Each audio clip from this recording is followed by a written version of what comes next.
Can you describe to me if it's useful at all to know the difference, if there's a difference between white nationalism, white supremacism, and Christian nationalism?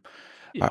Is there intersection between them? I've heard these terms used. Oh, separatism too, right? That is there interesting distinction that permeated that history that still lasts today?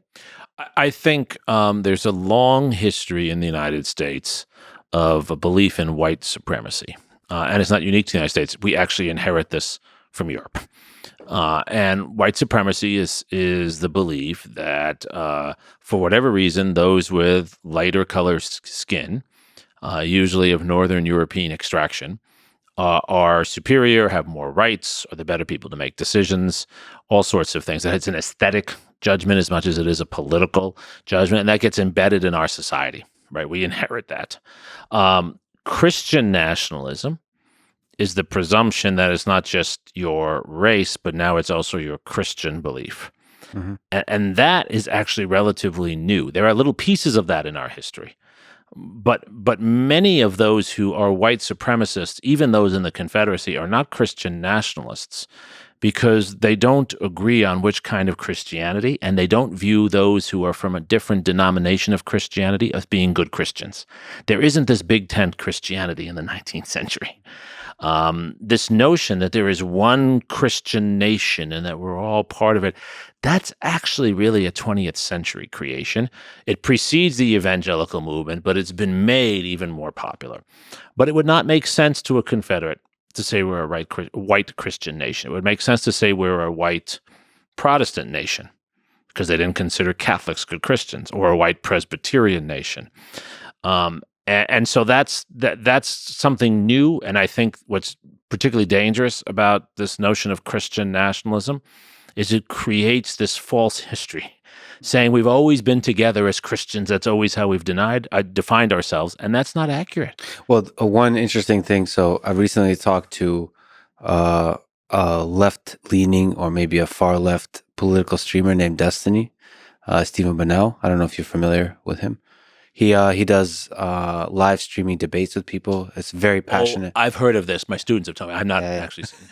My students are always up on the most hip things. Yes, that is no. The funny thing about him, he's already considered like a boomer. He's already the old streamer because he's been doing it for 10 years. He's not the cool kids anymore. Anyway, he goes into some difficult political territory, and he actually had a mini conversation with Nick Fuentes. And he says, I mean, some of it is humor, but some of it is pretty dark, hard-hitting sort of criticism.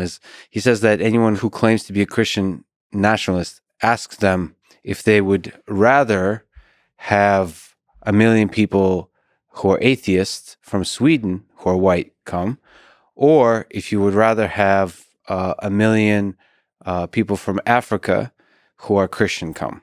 And the truth comes out that this is a very surface level. This kind of idea of Christian nationalism is still underneath it is a deep racism toward like hatred towards black people. I think I'm sure that's right. That's the sense I got into. It does not seem to have deep kind of like historical context to it. It's just a rebranding of the old kind of hate. What I think is important though in drawing this distinction and why it really matters beyond the history of it is someone like Lincoln quotes scripture all the time. The second inaugural address, the Gettysburg Address, filled with biblical references.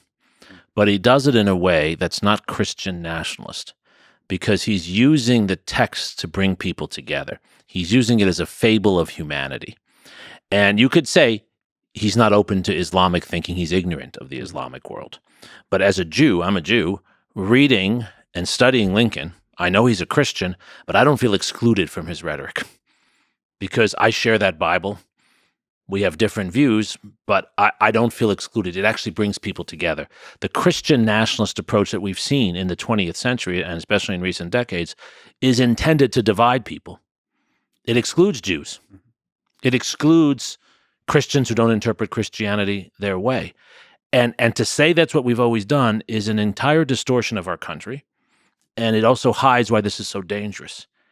Insofar as Christianity matters to our country, it should be in the way Lincoln uses it, as a set of common texts that many of us resonate with, knowing that we have different rituals and different understandings, not as a way to exclude people and not as a cover for racism, which is what it is. It's kind of interesting that you could talk about. I've talked to a lot of people, Muslim folks, Jewish folks, Christian folks. There's a way to talk about religion that's inclusive and then that's exclusive. Exactly. I mean, it's just been I've been listening to a lot of these interfaith conversations, and they're awesome. They like celebrate the beauty of each religion. They banter and argue with each other about details and so on. But like it feels like love. Like it feels like anybody from any of those religions would feel welcome at that party. Yeah. And I think that's possible.